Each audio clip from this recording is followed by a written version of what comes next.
Welcome to Master Your Merger, the podcast for leaders navigating the people side of mergers and acquisitions. Each week, your host Klint Kendrick talks with deal makers, HR leaders, and integration experts to uncover what really works when it comes to people, culture, and performance during a deal.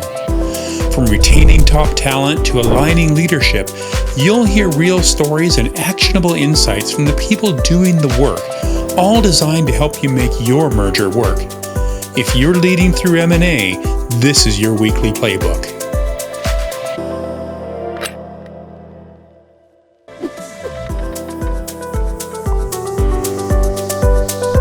Welcome to the Master Your Merger podcast. Today I'm joined by Miles Overholt, founder and CEO of Strategia Analytics. Miles has spent more than 3 decades working at the intersection of organizational change, strategy execution, and M&A. Helping leaders understand why well-intended deals and transformations often stall once they hit the reality of how organizations actually operate. Educated at the University of Pennsylvania and Wharton, Miles has worked with more than 60 companies across industries, including in complex merger and post-merger environments. His work focuses on translating organizational insight into decisions leaders can make when time, certainty, and alignment are in short supply. Miles, welcome to the podcast. Thank you very much, Clint. Delighted to be here. Miles, I'm really glad to have you here. We've been trying to have this chat for a while.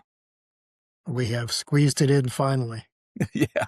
So, Miles, I'd like to start with your path.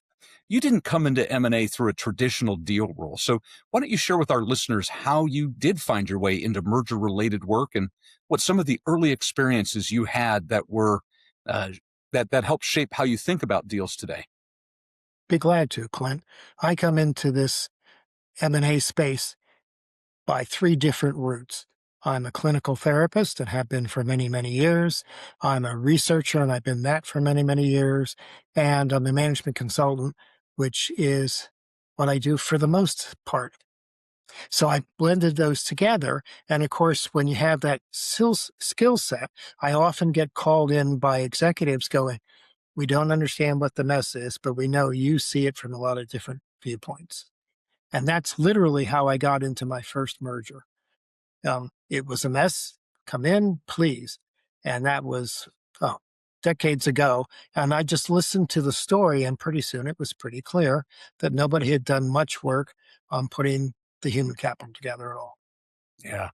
It's interesting, the number of folks that seem to wander their way into this space with a clinical background. I've talked with a few people that have that type of background, and it seems like just with the natural friction that exists in M&A, that really having that deep understanding of the human dynamics can be exceptionally helpful.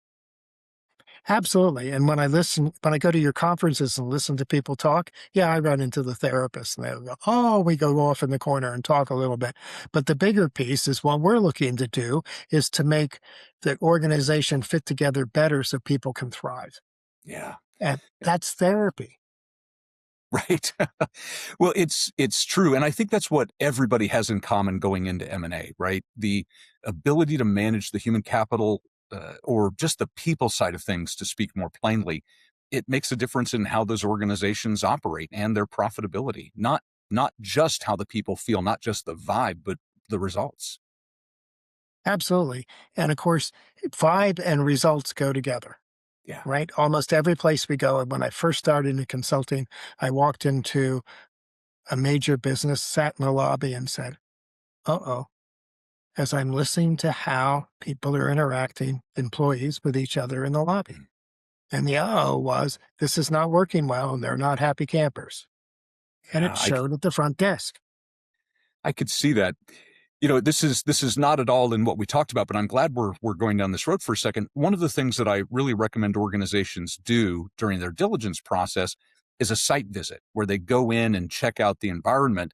And there's just so much that can be learned by sitting inside of the space. So how often do you find yourself going on site when you're working with these organizations that are looking to get different outcomes than the ones that they have now?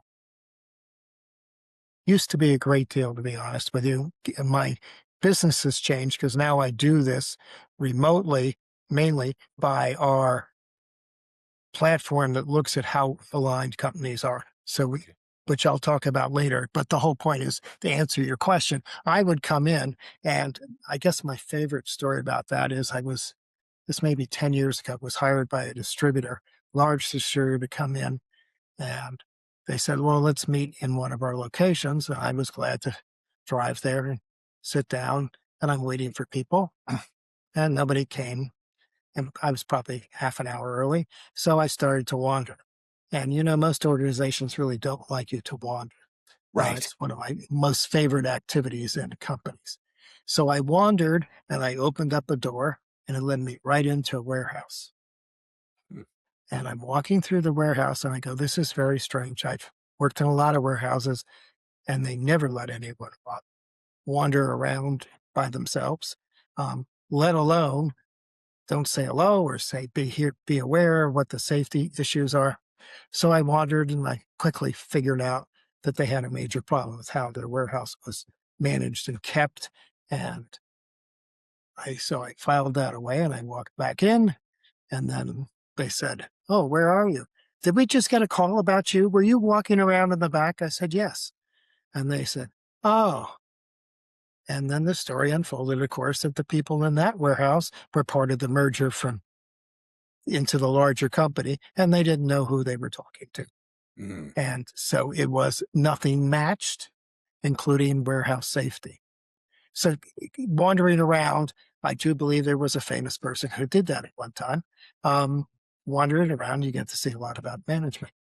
Yeah, that's for sure. So this is a great lead into the first question that we actually talked about you addressing. So I appreciate the bunny trail. When you take a look at these mergers or really any business plan, what types of things do deal teams confuse between what looks good on paper, right? What looks good in the deal thesis or the business model, and how the organizations really function after the deal closes?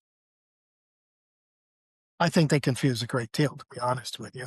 I think when you're looking at it from a traditional perspective, it's very hard to figure out what you're seeing.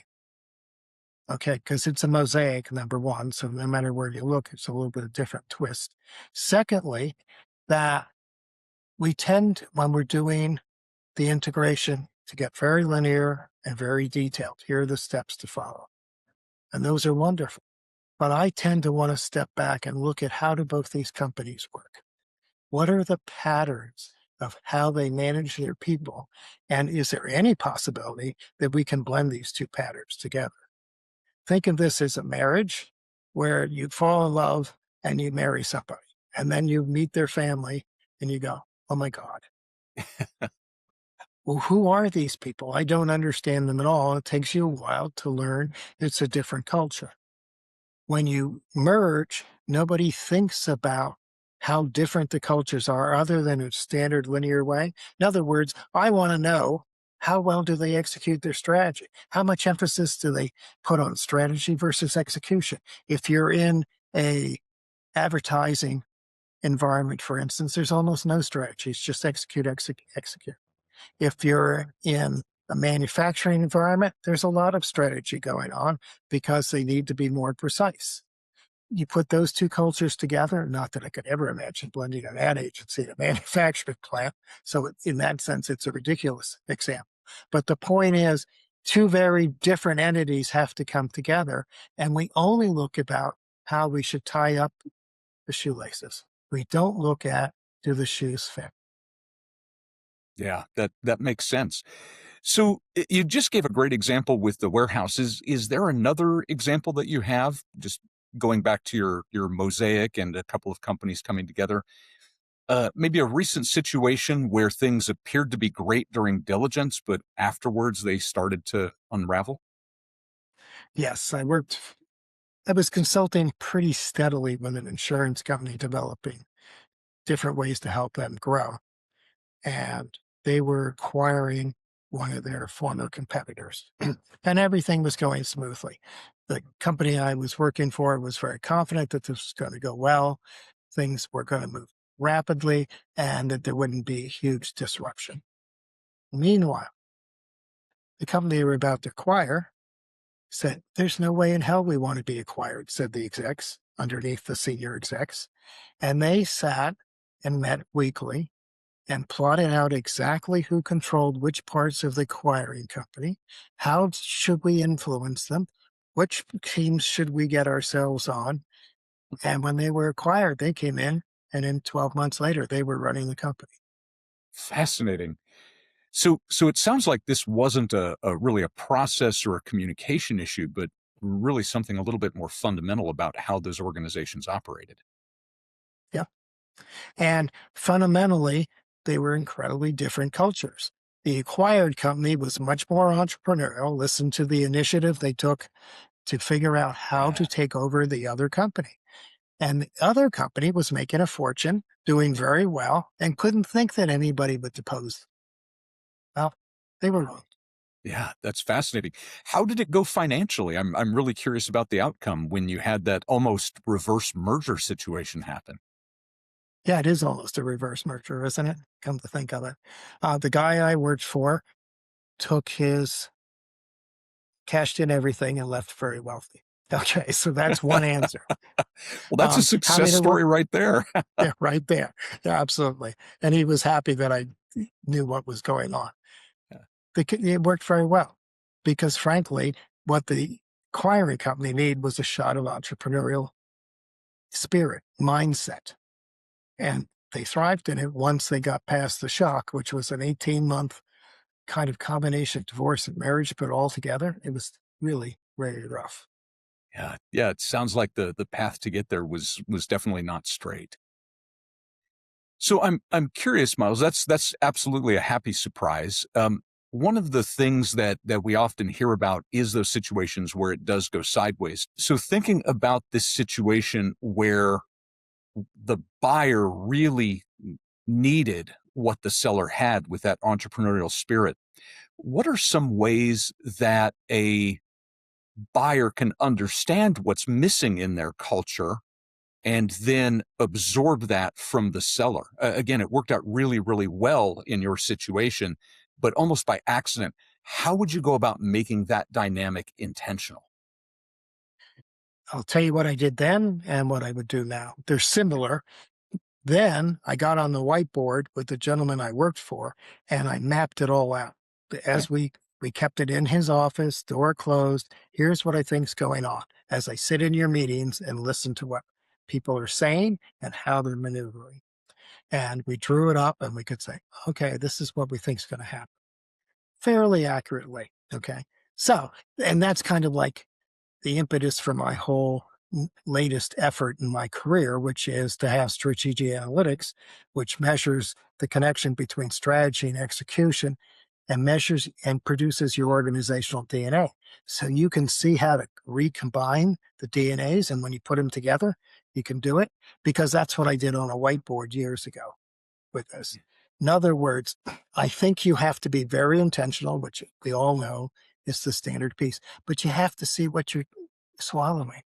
Is it a Right. fish? Is it a whale? And I don't mean by size, I mean by culture.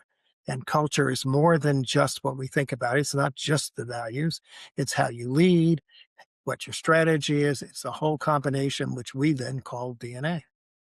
I love that expression, by the way. I love organizational DNA because it really speaks to how hard it is to change the organization's culture. It really is embedded in who they are and what they do. So thinking about it from that lens, Miles, where it really is the organization's DNA, when we look at traditional diligence processes, those checklists and spreadsheets that focus on really more of the financial aspects, which of course are part of the organization's DNA, but not the only part of it, what are some of the assumptions that tend to get made when it comes to people, leadership, decision making, those parts that go into execution? I'm not going to say much different than from your other podcasts here, having listened to a bunch of them, but it's really the mindset. Okay. How do we come in? How do we think? How do we approach problems as a mindset? Your behaviors vary based upon mindsets and mainly based upon the environment, which is again the DNA. And I'm going to give you a great example in a different way. Okay. When you are in R&D, You behave one way, you think one way, you have processes that support that. My favorite example is the company I worked with, which indeed go on a buying spree after I worked with them, is that R&D was put aside in this big campus, and you had to walk to it because God forbid you should taint the rest of the organization with those non-conventional thinkers. Okay. And vice versa. The non-conventional thinkers didn't want to have anything to do with it. Well, in many ways, what all we're saying is people have a visceral reaction to meeting people who are different. All our classic Neanderthal and Homo sapiens emotional reaction is protect ourselves, be careful of somebody who's different. That's always true in an M&A, no matter what you're doing. The one I talked about, they were very thoughtful, white-collared financial people, right? Insurance companies. But it gets more visceral the closer you get. In the distribution company, it was a little dicey on the blue-collar level. Not because blue-collar people are better or worse, but simply because they're more willing to express their emotions. It's a different environment. Yeah, it really is. And I imagine that creates quite a bit of tension in terms of different ways of expressing yourself. So different communication styles, I think, is how I would phrase that if I were doing a cultural assessment, and Yeah. probably even different decision-making styles. So in this particular case where you had, I mean, what a great contrast, by the way, what a great example. When you had those differences in communication and decision, how did that tension play out, and how did you help them bridge the gap? Well, I wish I could tell you it was incredibly successful, but like many M&As, I was not. They simply merged, took the IP from the company that they bought, and slowly but surely let most of the other people go. Yeah. Okay, so it is, okay, transfer the knowledge, and now we don't need you. Right. Well, and sometimes that's the strategy, as hard as that is as a human capital professional to wrap our heads around, sometimes that's what happens. I think what's sad about that is not only the loss of jobs, but when I see organizations where that becomes part of the M&A strategy, I wonder what the potential that's walking out the door is. That's the huge piece, isn't it? You go, Yeah. you let all these people walk, and they all knew what they were talking about, and you thought that you could reduce it to just a little bit of IP. It's never just a little bit of IP. It's a great deal more. On the other hand, you know this better than I do.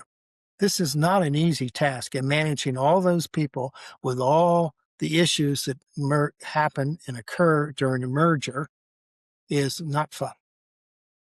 Yeah, it's hard work, but it's fun work. I think that's why we love doing this kind of stuff. It's kind of like crisis intervention is my perspective. Right? There's always some crisis. You're rushing off to going, oh, we didn't get to this, or we didn't know this, and oh, this is a key person. That's where I come in a lot when I was young. You're the shrink. You go talk to them. Tell them to behave, right? That's what they were doing. Oh, goodness. Well, now you've got me thinking that I might be a professional adrenaline junkie. I think in the M&A business, you got to be. Yeah. I So, think you have to be. yeah, I think there's some truth to that. So, Miles, coming back around to this idea of organizational DNA, and again, I absolutely love that. When executives and HR leaders are heading into a deal, so let's say somebody listening to this podcast, they're looking at this topic, this idea of DNA, and they're heading into a deal now where they're in the thick of diligence. What are 2 or 3 questions that they should be asking that probably won't appear on their diligence checklist that can help them really understand the DNA of both their own organization as well as the organization they're about to acquire? Be glad to give you 2 or 3 questions. I also need to say, yeah, we would measure them. We would measure the DNA of each company and look at its differences. But if you're going to ask questions, start with, where do you think your company's going? I.e., what's the strategy? What do you see as the biggest blockages to that? And what's one of the biggest changes you would make so you could achieve the strategy? Yeah. What am I doing with that? I'm looking at the big picture. I'm looking at how well aligned they are, and I want to know, do insiders think the problem is solvable? What amazes me as you say that is this really should be a strategy 101 conversation, right? How are we going to integrate these organizations? What are the unique capabilities they bring? How do we make all of this work? And yet, I find that very few organizations actually take the time to be that introspective during diligence. It's a matter of, okay, the deal model works on paper, therefore we're going to go do this. And then we'll ask those questions after we've signed. And I think that's what contributes to the relatively high failure rate that we still see out there in the world of M&A. I want to circle back for a second, Miles, to what you mentioned at the very beginning, which is that you would measure it. So I'd love to hear a little bit about how Strategia goes about measuring an organization's DNA, where you would do that in the deal lifecycle, and how that can support better M&A outcomes. I mean, that's the whole reason I wanted to have you on, is because I think it's such a unique way of looking at how to do this, and your organizations that you've worked with have come out with some pretty good results. Yeah, in general, they have. And you can make the argument when they don't, they probably shouldn't have come up with good results. Seriously. Yeah.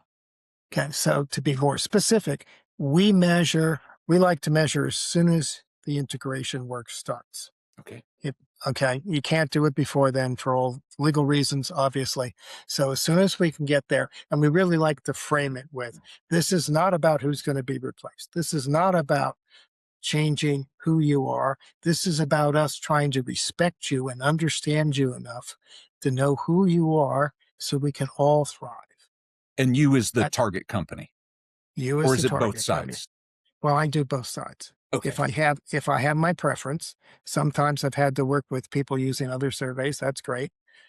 Well, not so great, but it's what we do, and then we match it up. So the message here is just like going to the doctor and they take the blood sample, then they send it off to the DNA lab for analysis. That's all we're doing. We're not judging. We're telling you how you are composed, what your DNA combinations are, what all the genetics are.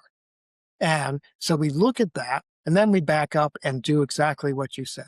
Okay, we understand that nobody looked at the strategy in the beginning. There are lots of good reasons that happens. But here's your strength of execution, what we call an AQ score, which is how well is strategy and execution connected. Okay, now there's a whole piece to this. And this is what I mean about looking at the high level. We have a scale of 1 to 10. The higher the number, the more the strategy and execution are connected. And you go, well, of course I want a 10. Yes, you might, but you don't want to acquire a 10. 10s are really hard to break. Everything fits together. They're very aligned. This is a company that has its act together. So when you go to merge, it's not going to be easy. If it's less than a 10, say it a 7, they're a lot more pliable. And there's a famous professor in the history of management by the name of Kurt Lewin who talked about this. What he was saying is you have to unfreeze something that's stable, okay, before you can put it together. Well, that's part of the problem with an M&A, right? The acquirer typically sees itself as frozen, and the acquiree needs to be unfrozen. Well, how do you do that? And how do you do that without making it break? And how do you do that in a way you can maximize value, which is the other side of just worrying about it breaking? Because typically we put it together and, oh my God, I'm so glad I don't have to do this work that you do all the time, knitting everything together in every detail. But the reality is what I'm talking about is how you do that putting together with a company that has less AQ score than you have is easier than one where you're going to have to say, no, we're really changing you. I'm sorry. Yeah. Less resistance. Yeah, that's a good point. And one of the things that I think is really interesting and moving in the space, right? When I started doing M&As about 15 years ago, there was a lot more emphasis on complete absorption of the selling company. So we were going to fold them in, make them look exactly like the buyer. And I think over the last decade and a half, I'm seeing more willingness to allow the seller to really hang on to their organization and put it in either as like a wholly owned subsidiary or something that doesn't get fully integrated. And I think that can be a really good model sometimes. And it sounds like in your world, Miles, when those organizations are fully aligned, they're that 10 on strategy and execution alignment, that evaluation that you're doing could actually help inform the integration approach. Like, hey, leave them alone, right? Let them go be the cash cow that they are. Leave them be. Or if you absolutely must integrate them, at least do it in a way that's more mindful. Correct. And then dropping down to the next level, when you look at this, just like we have our own DNA quirks and we have our own strengths and weaknesses, so do organizations. Well, you really rather require somebody that has strengths and your strengths match their weaknesses and vice versa. Mm. Okay. Because one of the ways to do it when you have two really strong ones is take your time and start weaving together and combining the DNA of both by strength rather than weakness. Because that's what people respect. Yes, if you rush in and fix it, nobody likes to be fixed. Yeah. That's just sorry, you don't like it. But if you say, oh no, how do we have these two really strong parts of your companies work together? And maybe you keep some of it in tandem and maybe some put it together. In other words, I'm making the counter argument to normal M&A process. Well, I'll put it together quickly. Yeah. Because then everybody's better. I'm saying maybe strategically might be better. Yeah, that's a great point. And I think as we're seeing, I don't want to predict the death of financial engineering. I think we're actually far, far away from that happening, but we're seeing less emphasis on financial engineering and more emphasis on integration and the people-led side of M&A being those drivers of value creation. I think we have to get more surgical about how we do integrations. Absolutely. Absolutely. Right now, we're a very blunt instrument that's working to a timeline that's not adjusted to anything other than here's the timeline. Yeah. That's not Yeah. being critical of it. You have to have a timeline, and it's not easy to figure out the times and all those kind of things. But what happens if we did do surgery instead of head-on collisions? Right. Right. I would love to see it. Yeah. And I think the good news is that we're seeing that shift happen more and more. I really do think as financial engineering becomes less effective in providing the kinds of returns that organizations want, they're having to lean into strategy in a way that they haven't had to before. And I think overall that's probably a good thing. Yeah, I totally agree. Totally agree. So Miles, I want to take us back to what you shared at the very, very beginning around mindset. So as we begin to wrap up our time together, when you look at deals becoming more frequent, we're expecting this year to be another banner year for deals.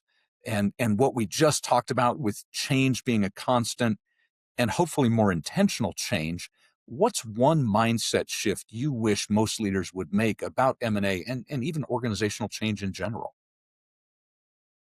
Great question. I think if I had to choose just one mindset shift is think before you jump. In other words, let's step back and look at the bigger picture. I know that's what I keep saying over and over, but the mindset to get it done is incredibly strong. And particularly since there's all the work and there's a huge financial pressure. And I think if we were more careful and a little bit more thoughtful, we get better financial results and we wouldn't get the headlong resistance, or even when you don't get resistance, you haven't maximized people's potential. You've just got it under control. Yeah, I love that. I love that. Look before you jump. So Miles, I for know. listeners, oh, I'm sorry, go ahead. No, I wasn't. I was just being sarcastic and not particularly original to look before you jump, but Well, there's a reason that those idioms exist, right? That age-old wisdom exists because I think it's human nature for us to want to run in headlong. And I'm not a therapist by training, but my doctorate's in organizational leadership. And when we look at what has been rewarded within leaders, really for the last several centuries, it has been that willingness to go charging headlong into the fray, right? We reward that initiative, and so there's a reason, look before you leap is an expression out there. It's because Yeah. it's something that we don't necessarily do, and it's not really a leadership behavior that we often reward. Yeah. And I know for a fact, trying to explain this to your board of directors is not easy. Yeah. They're Yeah, we going, need no, to. we don't have a lot of time. And they can give you holy hell, right? The issue is you're going to do it better if you step back. And you're going to do it better if you step back and do what you said, a surgical approach. I don't care how strong the different companies are in terms of AQ scores.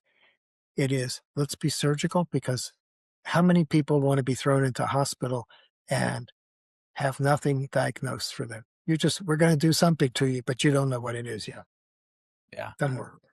Yeah. No, fantastic, fantastic insight. Well, Miles, thank you so much for spending the time with me today. For listeners who want to continue the conversation or learn more about you or Strategia Analytics, how can they get a hold of you? Come to my website, strategiaanalytics.com. Come to any of the conferences I'm speaking at, and certainly send me emails. I'm at moverholt@strategiaanalytics.com. And I would love to answer questions. I'd love to talk about this. Fantastic. Well, Miles, we'll put all of that plus a link to your LinkedIn profile in the show notes. So, Wonderful. Wonderful. well, thank you again. It's been a great conversation. Thank you, Clint. You have a good day. Thanks for inviting me. Thanks for listening to Master Your Merger, hosted by Klint Kendrick. Be sure to follow or subscribe so you never miss an episode. And if you found this valuable, share it with someone leading through a deal. To explore toolkits, resources, and upcoming programs, including our free roundtables, visit masteryourmerger.com. We'll see you next time.